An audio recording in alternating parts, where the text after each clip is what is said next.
오늘 말씀은 조금 딱딱하고 좀 어려울 수가 있습니다. 삼위 일체 하나님에 대해서 또 얘기도 해야 되고 그런 또 교리적인 어떤 부분들이기 때문에 말씀이 좀 어렵고 딱딱할 수가 있습니다. 양해하시고 귀를 기울여 들어주시면 감사하겠습니다. 교회가 성령으로 충만해야 하는 그런 이유에 대해서 말씀을 전하고자 합니다. 기독교 교리 중에 삼위일체라는 교리가 있습니다. 이 교리는 기독교의 가장 기본 진리 중에 하나이지요. 성부와 성자와 성령 하나님이 한 분이라는 것입니다. 그래서 어떻게 세 분이 한 분일 수 있느냐, 언어 도단이다라고 그렇게 이야기하시는 분도 있습니다만은, 그러나 이 세 분이 한 분이시라고 하는 것이 기독교 진리의 가장 핵심적인 부분 중에 하나입니다. 그래서 우리는 삼위 하나님을 유일하신 하나님이다, 한 분 하나님이다, 유일하신 하나님이다 라고 부릅니다. 성부는 이 세상을 창조하셨지요. 그리고 성자를 영원전에 출생하셨지요. 그래서 성자 예수님을 낳으신 분이 성부 하나님이십니다. 성자는 하나님의 아들이시지만 또 아버지 하나님과 동등해요. 이게 참 삼위일체 교리 중에 아주 또 이게 기가 막힌 부분이라고 생각합니다. 성경에서는 아버지 하나님께서 예수님을 영원전에, 만재전이 아니고 세상이 창조되기 훨씬 이전에 시간을 초월해서 어느 때인지도 알 수 없지만은 그 영원전에 성부 하나님께서 성자 예수님을 낳으셨다. 우리 인간은 하나님께서 흙으로 빚으셔서, 우리 인간은 피조물이고 또 우리 인간은 하나님의 창조물이지만, 그러나 예수 그리스도는 피조물이 아니고 하나님 아버지께서 낳으셨다, 이렇게 말씀합니다. 그리고 낳으셨기 때문에 본질적으로 아버지 하나님과 예수님은 동일하시기 때문에 그 근위도 동등하다, 이렇게 말씀을 합니다. 그럼에도 성자 하나님은 아버지 하나님의 말씀에 철저히 순종하셨습니다. 죽기까지 복종하신 분이 바로 아들 예수 그리스도이십니다. 성자 하나님은 아버지 하나님의 뜻이요, 계획이요, 말씀이요, 또 지혜였습니다. 요한복음에서 예수 그리스도는 하나님의 말씀이다, 태초에 말씀이 계시니라라고 했을 때 그 말씀이라는 말이 로고스이지 않습니까? 로고스는 하나님 입에서 나온, 아버지 하나님 입에서 나온 말씀이다, 지혜다, 계획이다, 하나님 아버지의 뜻이다, 이렇게 이해할 수가 있습니다. 성자이신 예수님은 그래서 사람의 몸을 입고 이 땅에 오셨지요. 아버지의 뜻에 순종함으로 십자가에 못 박혀 죽으시고 3일 만에 부활하셨습니다. 40일을 제자들과 지내시다가 하늘로 승천하셔서 아버지 하나님의 보좌 우편에 앉으셨습니다. 우리는 이것을 예수 그리스도께서 성귀하셨다, 성귀, 오를 성자, 귀할 기자, 하늘로 올리워져서 아주 귀하게 되셨다. 여러분, 이 기독교 교리 중에서 예수님께서 하늘로 올려주시고 하나님의 보좌 우편에 앉아 계셔서 성귀하셨다라고 하는, 여기에 엄청난 진리가 있습니다. 예수 그리스도께서 성귀하셨기 때문에 그러니까 십자가를 지고 영광을 얻으시고 하늘 보좌 우편에 하나님이 딱 앉으셨기 때문에 우리에게 성령을 보내주실 수가 있고 또 이 세상을 다스릴 수 있는 그 권세를 예수님이 아버지 하나님으로부터 부여받으신 거예요. 그리고 하늘에 오르셨기 때문에 지금도 성령으로 우리와 함께 하실 수가 있는 거예요.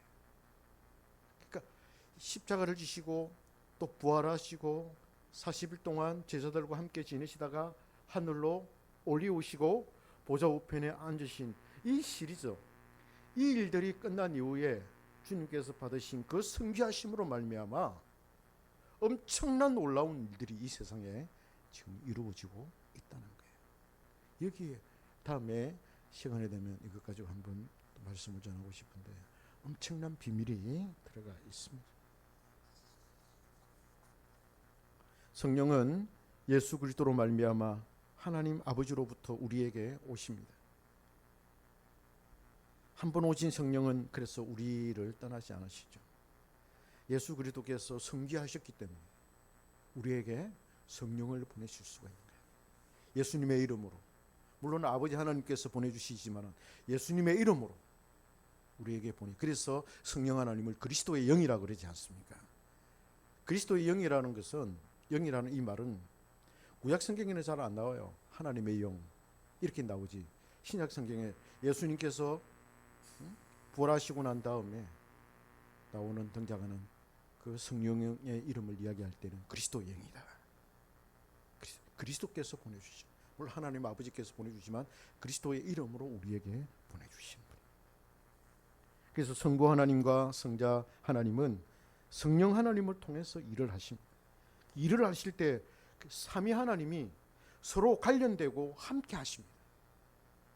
혼자서 막 독단적으로 주관적으로 하시는 게 아니라 세 분 하나님은 항상 함께 하시고, 함께 의논하시고, 함께 협약을 하시고, 우리를 구원하실 때도 언약을 맺으시고 협약하신다. 의논하셔서, 협의하셔서 언약을 맺고 약속을 맺으신다. 그래서 우리가 구원 협약이다 이렇게 말을 사용하기도 합니다. 혼자서 따로 행하지 않습니다. 세상을 창조하실 때도 삼위 하나님은 함께 하셨습니다. 성자 예수님이 십자가에 죽으시고 3일 만에 부활하실 때도 성령으로 다시 살아나셨습니다. 성자 예수님은 또 그 성령 하나님을 우리에게 보내주십니다. 성자가 가르치는 곳에는 항상 성령이 함께 하시고 아버지 하나님께서 영광을 받으십니다. 세 분 하나님은 동일한 본질을 가지시지만 위격적으로 구분이 됩니다. 그러기에 그 위격에 따라서 하시는 일이 구분이 되는 거예요. 예를 들자면 성부 하나님은 세상을 창조하시고 성자 예수님은 우리를 구속하시기 위해서 십자가를 지시고 또 부활하시고, 성령 하나님은 우리 예수 그리스도를 우리 안에서 또 믿게 하시고 예수님을 사랑하게 하시고 우리 안에서 구원을 이루어가게 하시고 구원을 적용하시고, 그런 일들을 성령 하나님은 우리 안에서 하시는데, 이렇게 삼위 하나님께서 하시는 일이 구분이 되지만은, 그러나 항상 세 분 하나님은 함께 우리 안에서 그 일을 행하신다는 것입니다. 그래서 교회는 그리스도의 몸입니다. 교회가 교회다워지는 것은 성령의 역사입니다. 성령은 그리스도를 알리고, 성령은 그리스도를 알게 하시고, 성령은 그리스도를 깨닫게 하시고 사랑하게 하십니다. 성령은 자신을 스스로 높이지 않습니다. 성령은 항상 예수 그리스도와 아버지 하나님을 높입니다. 할렐루야. 그래서 성령 하나님에 대해서 별명을 붙이기를 샤이 하나님이다. 영어로 SHY나 샤이라는 거, 부끄러워하다, 수줍어하다는 거예요. 자기를 드러내는 데 있어서 수줍어하는, 다소곳한 어떤 그런, 그렇게 사람들이 별명을 붙이기도 합니다. 샤이하신 하나님입니다. 삼위 하나님은 서로가 잘났다고 자랑하지 않습니다. 서로 질투하지도 않습니다. 영원토록 세 분 하나님이 함께 지내는데 싸우지 않아요. 여러분, 아무리 가정에서 말이죠, 부부가 아무리 금슬이 좋은 부부라 하더라도 마음이 상할 때도 있고 그렇잖아요. 금슬상화라는 말을 아시죠? 금은고와 비파와 이 소리가 아주 잘 어울려져서 아름다운 그런 멜로디를 낼 때 우리는 금슬상화 이렇게 고사성어를 씁니다. 그래서 거기에서 이제 부부를 일컬어서, 사이가 좋은 부부를 일컬어서 금슬이 좋은 부부다 이렇게 말을 하지 않습니까? 아무리 좋은 금슬이 좋은 부부라 하더라도 마음이 상하는 부분이 있고 화가 나는 부분이 있고 그렇잖아요. 그런데 이 세 분 하나님은 그렇지 않아요. 절대 그렇지 않아요. 마음이 상하거나 섭섭하거나 그런 게 절대 없어요. 서로 잘났다고 서로 뽐내거나 서로 자랑하지도 않아요. 그래서 사랑이 뭐냐라고 할 때 사도 바울은 사랑은 자랑하지 아니하고 사랑은 성내지 아니하고 이 하나님은 성내는 법이 없어요. 서로 성을 내지 않아요. 그래서 사랑을 이야기할 때 사랑은 자랑하잖아요. 우리는 얼마나 사랑합니까? 사람은 얼마나 자기가 주도권을 헤게모니 가정에서도 헤게모니를 잡으려고 그러고 그죠? 정치할 때도 헤게모니를 잡으려고 그러고 어떤 뭐 단체가 있으면 그 안에서 자기가 뭐 주도권을 잡으려고 얼마나 노력을 많이 합니까? 근데 세 분 하나님은 세 분이 함께 지내시지만 영원히 함께 지내시지만 실정을 느끼는 법이 없고 실정을 안 느껴요. 실정을 느끼는 법이 없고 서로 주도권을 다투는 법이 없습니다. 그래서 당신의 백성들에게도 주님은 서로 사랑하라 하시면서 사랑은 자랑하는 게 아니다. 사랑은 뽐내는 게 아니다. 사랑은 자기를 내세우는 게 아니다. 자기 의를 내세우는 게 또 아니다. 그렇게 말씀하시는 거예요. 서로를 드러내고 서로를 자랑하고 주도권을 잡으려고 애를 쓰면은 그 공동체는 어떻게 되겠습니까? 얼마나 시끄럽고 혼란스럽고 싸움이 난무하겠습니까? 그렇잖아요.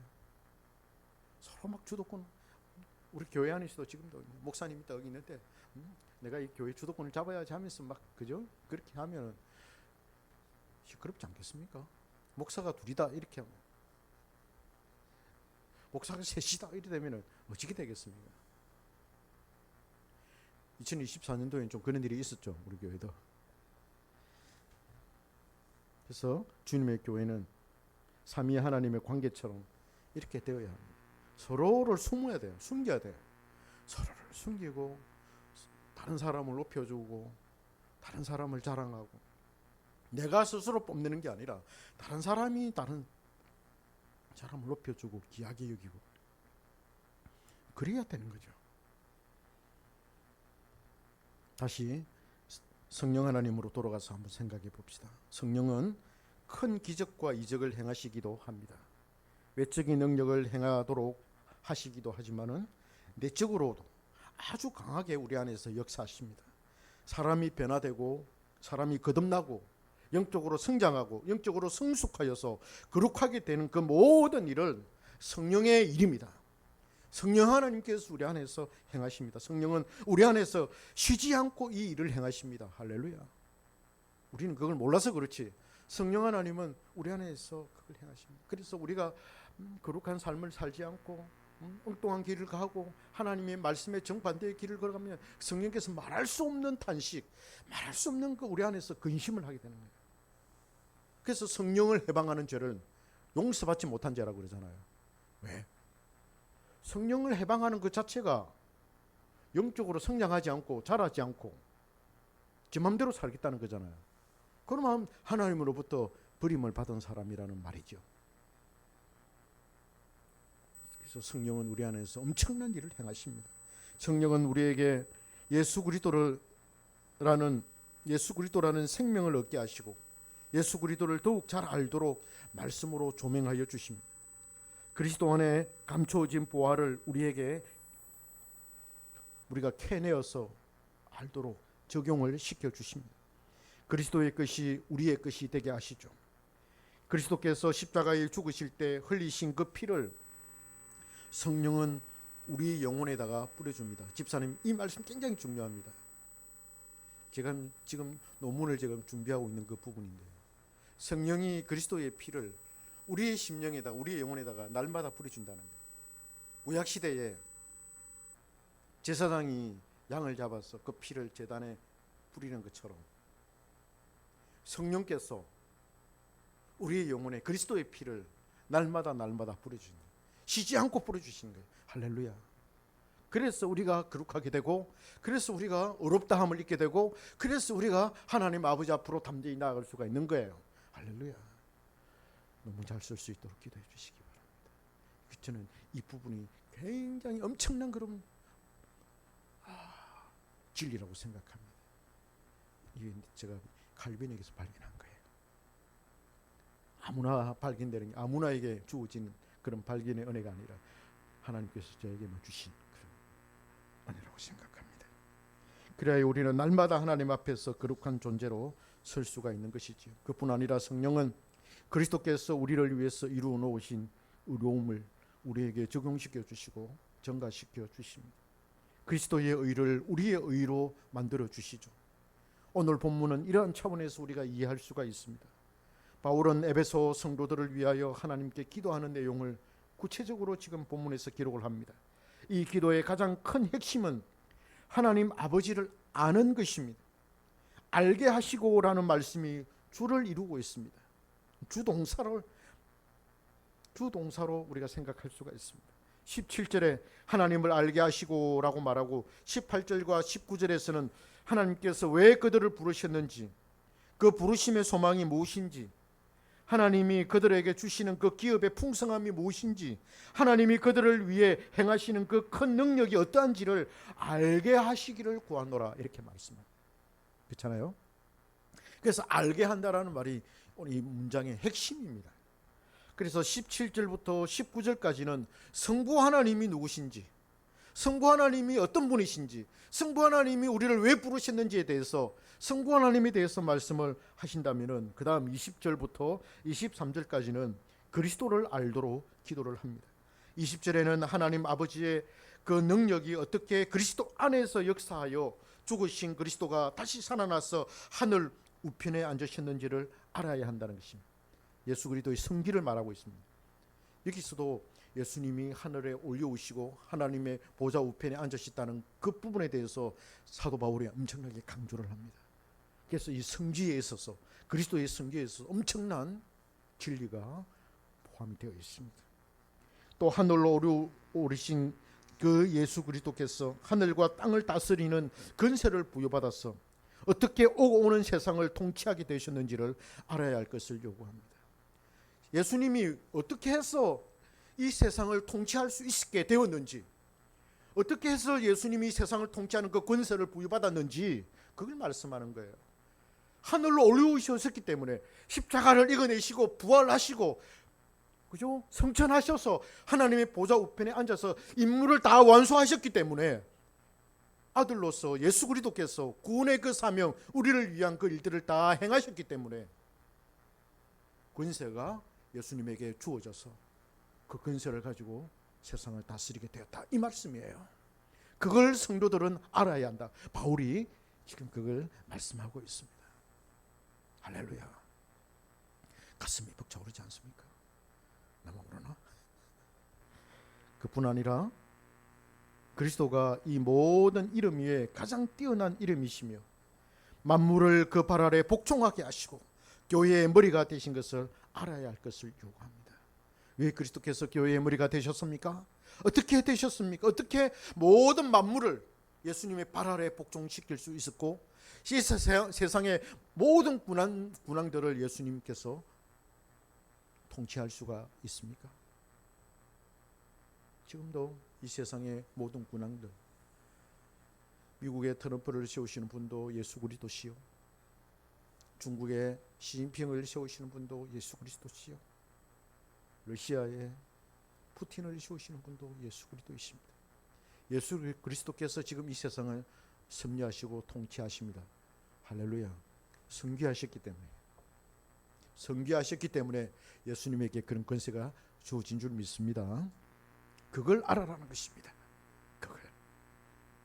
그 다음 그는 23절에서 그다음에 교회를 알아야 할 것을 말합니다. 교회가 어떻게 생겨나는지, 교회가 어떤 곳인지, 어떻게 되어야 되는지를 23절부터 해서 말씀을 합니다. 교회는 그리스도의 몸으로서, 교회는 그리스도로 충만한 존재임을 알아야 할 것을 성도들에게 요구하고 있습니다. 그래서 교회는 충만이다라는 거예요. 충만. 교회의 입고로 충만이다라는 거예요. 뭐의 충만이냐? 무엇으로서 가득 차야 되느냐? 지금 교회는 무엇으로 가득 차 있습니까? 욕망으로 가득 차 있고, 그죠? 돈으로 가득 차 있고, 명예와 권세로 가득 차 있고, 그죠? 세상을 주물려고 하는 어떤 그런 비전으로 가득 차 있지 않습니까? 그런 충만일까요? 아닙니다. 그리스도는 만물을 충만하게 하시는 분이시며 그의 그 충만이 곧 교회의 충만이라고 말합니다. 우리는 생각해야 합니다. 바울의 기도에서 도대체 우리가 하나님을 알아야 하는데, 그러면 하나님이 이런 분이다 저런 분이다 말씀하지 않습니까? 그죠? 그래서 하나님이 우리를 왜 부르셨는지, 하나님 아버지가 어떤 분이신지, 예수 그리스도께서 어떻게 성계하셨는지, 그 예수 그리스도께서 세상을 어떻게 통치하시는지 우리가 이제 알아야 합니다. 그런데 중요한 것은 누가 이것을 알게 해 주시느냐는 거예요. 우리가 스스로 이것을 알 수 있느냐는 겁니다. 우리가 이것을 스스로 알 수 있느냐? 우리가 성경을 읽고 그냥 생각만 하면 우리가 알 수 있는 거냐? 집사님, 알 수 있습니까? 스스로?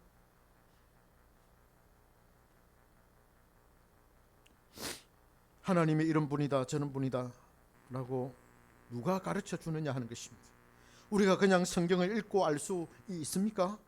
우리가 우리의 자연적인 이성과 지성으로 성경을 읽을 때 하나님이 이런 분이구나, 저런 분이구나 하는 것을 우리가 알 수가 있나요? 알 수 없습니다. 아무리 머리를 졸라매고 진리를 파헤쳐 본들 결코 그 안에 감추어진 진리를 우리는 캐낼 수가 없습니다. 하나님께서 그 진리를 감추어 놓으셨습니다. 하나님께서 감추어 놓으셨습니다. 이걸 우리가 어떻게 알 수 있느냐? 예수님의 씨 뿌리는 비유와 이사야 선지자가 이것을 잘 말해주고 있습니다. 우리는 그걸 통해서 알 수가 있습니다. 눈이 있어도 보지 못하고 귀가 있어도 듣지 못한다는 거예요. 이사야 선지자가 그렇게 말하지 않습니까? 예수님도 이사야 선지자의 말을 인용해서 눈이 있어도 보지 못하고 귀가 있어도 듣지 못한다. 듣기는 듣지만은 알지 못한다는 거예요. 보기는 보지만은 알지 못한다는 거예요. 깨닫지 못한다는 거예요. 주님은 그들이 듣고 회개하여 구원을 얻지 못하도록 씨 뿌리는 비유로 말씀하신다. 왜 제자들이 알아듣지 못하는 비유로 말씀하십니까? 라고 스승님에게 물었더니 스승님께서 이건 하나님께서 우리에게 감춰놓은 거야. 특별한 사람들에게만 주시는 거야. 하나님이 택한 백성들에게만 주시는 거야. 아무나 듣고 회개하도록, 그렇게 하지 않도록 하기 위해서 그렇게 하는 거야. 항상 이중적입니다. 성경은 모든 사람들이 다 복음을 듣고 구원하기를 원하시는 거 하나 있고요. 그죠? 모든 사람들이 다 교회 와서 듣기를 원하시는 거 하나 있고, 그 다음에 진짜 핵심적인 진리는 하나님의 택한 백성들, 성령으로 거듭난 사람들만이 알 수 있도록 해놓으신 거예요. 이중적이에요. 우리 그걸 이해를 해야 됩니다. 그러면 누가 어떻게 살아계신 하나님 아버지와 예수 그리스도를 알 수가 있습니까? 바울은 오늘 본문에서 성령 하나님을 염두에 두고 있습니다. 성령은 하나님 아버지의 아주 깊은 것까지도 이해하시는 분이십니다. 바울이 고린도전서에서 그렇게 말하지 않습니까? 그분께서 우리로 하여금 하나님을 알도록 하십니다. 그래서 바울은 모든 죄는 용서받을 수 있지만 성령을 해방하는 죄는 결코 용서받을 수 없다고 말했습니다. 성령은 우리에게 하나님을 아는 지성을 주십니다. 우리의 이성이 성령에 감동되어서 우리가 중생을 하면, 거듭나면 성령이 우리의 이성을 딱 주장합니다. 우리의 생각과 우리의 이성, 우리의 지성을 딱 바꾸십니다. 그래서 그리스도와 하나님 아버지를 알도록 하시고, 알 뿐만 아니라 우리가 하나님을 더욱더 사랑하여서 그분이 진리라고 우리에게 확신을 시켜주십니다. 할렐루야. 거기에서 확신이 나오는 거예요. 우리가 우리의 구원의 확신을 가질 때 가장 중요한 것이 객관적인 확신입니다. 누구든지 주관적으로 나는 예수님을 믿으니 나는 구원받은 사람이야 라고 막연하게 생각할 수 있습니다. 그는 그것을 자신이 가진 믿음이라고 생각합니다. 내가 믿으니까, 내가 교회 다니니까 나는 구원받은 사람이야, 그렇게 주관적으로 확신할 수 있습니다. 이 주관적인 확신이 중요합니다. 그렇지만은 그것만 가지고는 안 된다는 거예요. 그러나 그 믿음이 객관적인 사실에 놓여 있지 않으면 잘못된 확신일 수가 있습니다. 자가당착일 수가 있다는 것이죠. 올바른 확신은 자기 믿음이 성경의 지지를 받을 때입니다. 이것이 객관적인 것으로 나타나지 않으면 안 됩니다. 객관성을 담보하는 것입니다. 성령께서 우리에게 선물로 주시는 믿음 안에 이미 이 확신이 들어 있습니다. 할렐루야. 우리가 온전히 바로 믿으면, 하나님이 우리에게 선물을 주셔서 우리가 그 선물을 온전히 바르게 받았다면 그 믿음 안에 이 확신이 들어가 있습니다. 그래서 그 믿음이 안에 역사하시면 우리에게도 믿음이 역사하게 되는 거죠. 그죠? 헛꽃이 우리 안에 피어나듯이 믿음, 확신도, 믿음이 역사할 때 확신도 함께 역사하는 거예요. 할렐루야. 그래서 믿음의 결과는 확신이요 삶의 열매입니다. 이것은 자연적으로 생겨나는 것입니다. 성령은 우리의 믿음과 확신이 성경에 잇대어 있다는 것을 확신시켜 주십니다. 그리고 그리스도 안에 감추어진 온갖 보화를 캐낼 수 있도록 우리를 인도하시고 그것을 기뻐하며 즐거워하도록 하십니다. 성령은 우리가 하나님을 뜨겁게 사랑하게 하시고 주변 사람들뿐만 아니라 이웃을 사랑하게 하십니다. 성령은 우리의 감정뿐만 아니라 우리의 의지도 새롭게 해주십니다. 우리의 감정도 새롭게 해주시고 우리의 지성과 이성도 새롭게 해주시고 뿐만 아니라 우리의 의지도 새롭게 해주십니다. 그래서 연약한 우리의 무릎, 연약한 우리의 의지를 강하게 해주시는 거예요. 귀찮아하고 게을르고 그죠? 힘들어하고 하는 이런 사람, 성령이 딱 들어가면은, 성령이 안에 역사하시면 부지런한 사람이 됩니다. 할렐루야.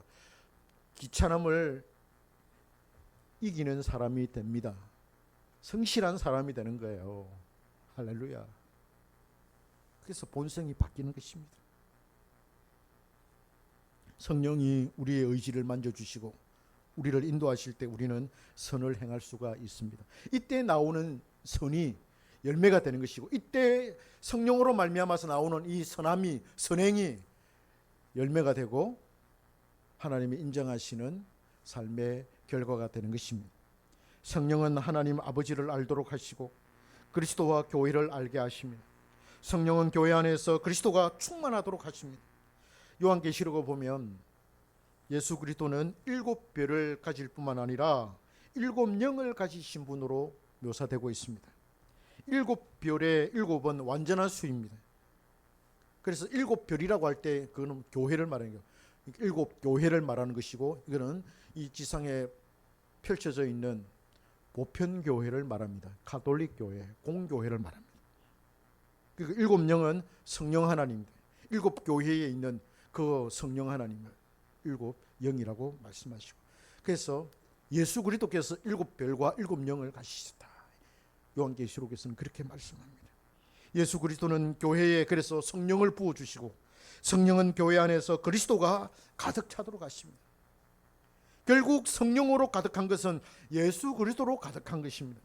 예수 그리스도로 가득한 것은 주님의 진리로 가득한 것이고, 그 진리 자체이며 하나님 아버지의 말씀이요 지혜요 뜻이요 계획이신 주님으로 충만하고 가득한 것입니다. 그래서 교회가 성령으로 충만해야 할 이유가 바로 여기에 있는 겁니다. 교회가 성령으로 충만하다는 것은 예수 그리스도로 충만한 것이고, 교회가 성령으로 충만하다는 것은 예수 그리스도의 진리로 충만하다는 것이고, 성령으로 충만하다는 것은 아버지 하나님의 은혜로 충만하다는 뜻입니다. 할렐루야. 그래서 23절의 교회는 만물을 충만하게 하시는 이의 충만이라고 말하는 것입니다. 한마디로 그리스도로 충만하고 성령으로 충만하다는 것입니다. 근데 여러분, 좀 아이러니컬하게도 말씀만 강조하면은 너무 기독교 지성주의에 빠질 우려가 있습니다. 머리만 굴리는, 지적인 어떤 만족만 추구하는 그런 우려에 빠질 수가 있습니다. 아주 차갑고 냉랭한 분위기를 연출할 수가 있습니다. 그런데 반대로 성령만 또 추구하면은 말씀이 위축되고 신령한 지성이 약화될 수가 있습니다. 신비적으로 흐를 가능성이 높다는 것입니다. 기복적으로 흐를 가능성이 높은 것이죠. 기독교 역사가 이것을 잘 말해주고 있습니다. 오늘날에도 양극단으로 흐르는 교회가 많습니다. 양극단은 서로 만납니다. 양극단은 극우와 극자는 서로 만나게 되어 있습니다. 똑같습니다. 지금 보십시오. 똑같지 않아요? 극우와 극자는 통합니다. 그죠? 양극단은 항상 만납니다.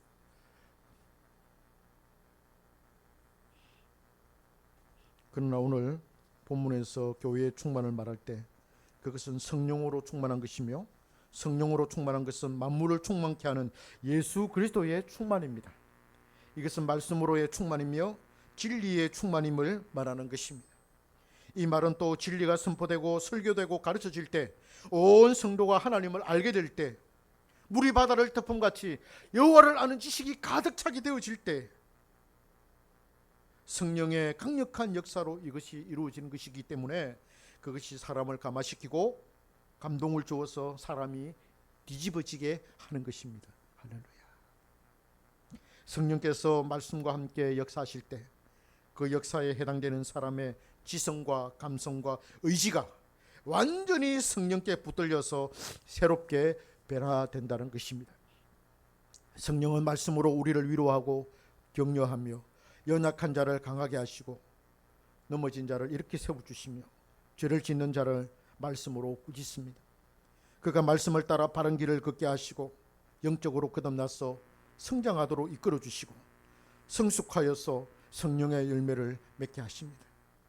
성도가 말씀을 배우려고 할 때, 목사가 하나님의 말씀을 선포하려고 할 때 성령께서 교회 안에서 강력하게 역사하십니다. 물론 여기에는 우리의 바람과 소원과 간절한 기도가 있어야 합니다. 우리 교회가 그런 교회가 되기를 바랍니다. 우리 교회는 세상적인 방법을 추구하지 않습니다. 이래도 되나 할 정도로 그냥 말씀과 그 말씀 안에서 역사하는 그 성령의 역사심으로 가자, 이거지 않습니까? 단순합니다. 어떻게 보면 게으를 수도 있습니다. 그러나 우리는 이거 믿고 그리스도로 충만하고 성령으로 충만한, 만물을 충만케 하시는 그 충만이 바로 교회다라고 했을 때 성령이 충만하고 진리가 충만하고 그리스도로 충만한 그런 교회로 가자. 이렇게 말씀을 전할 때 성령께서 강력하게 역사하시는 거예요. 그래서 집사님도 목사님 설교를 위해서 기도 많이 해야 됩니다. 집에서도 기도하고 교회 가서도 기도하고 오늘 내가 들을 설교 말씀을 위해서 기도해야 되고, 목사님이 사탄의 공격을 받지 않도록, 받아도 이겨낼 수 있도록 기도 많이 해야 됩니다. 날마다 이런 성령의 역사를 경험하는 교회가 복된 교회요, 그리스도로 충만하고 아버지 하나님을 아는 지식으로 충만한 교회가 되는 것입니다. 그 교회에서 올바르게 신앙생활하는 성도가 하나님의 택한 백성일 확률이 높습니다. 그렇잖아요. 그 교회에서 신앙생활하는 성도가 하나님의 백성일, 구원받을 백성일 확률이 굉장히 높다는 거예요. 그들이 천국 백성이며 장차 새하늘과 새 땅을 기업으로 받을 가능성이 매우 높은 자들입니다. 저는 이렇다 저렇다 분명하게 말을 못합니다. 나중에 가봐야 하니까. 천국에 가봐야 누가 양인지 염소인지 구분이 되지 않겠습니까? 그러나 우리가 어느 정도 생각해 볼 수 있다면 그런 교회에 출석하는 성도들이 가능성이 높지 않겠어요? 그렇죠?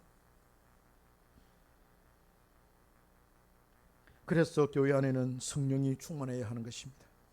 성령을 통해 인간의 어떤 이득이나 큰 기적과 이적을 경험하려는 것이 아니라 하나님이 누구신지, 어떤 능력을 가지고 계시고 얼마나 하나님이 풍성하며 얼마나 진실하며 얼마나 강력하며 얼마나 사랑이 많은지를 성령을 통해서 알아야 하는 것입니다.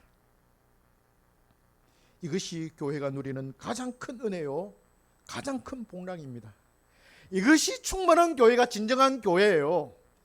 이것이 충만한 교회가 한경교회일 줄 믿습니다. 이 은혜를 누리는 교회가 가장 올바른 교회이며 주님으로부터 칭찬받는 교회입니다. 이 교회에 오신 것을 주님의 이름으로 환영하고 사랑합니다. 축복합니다. 기도하겠습니다.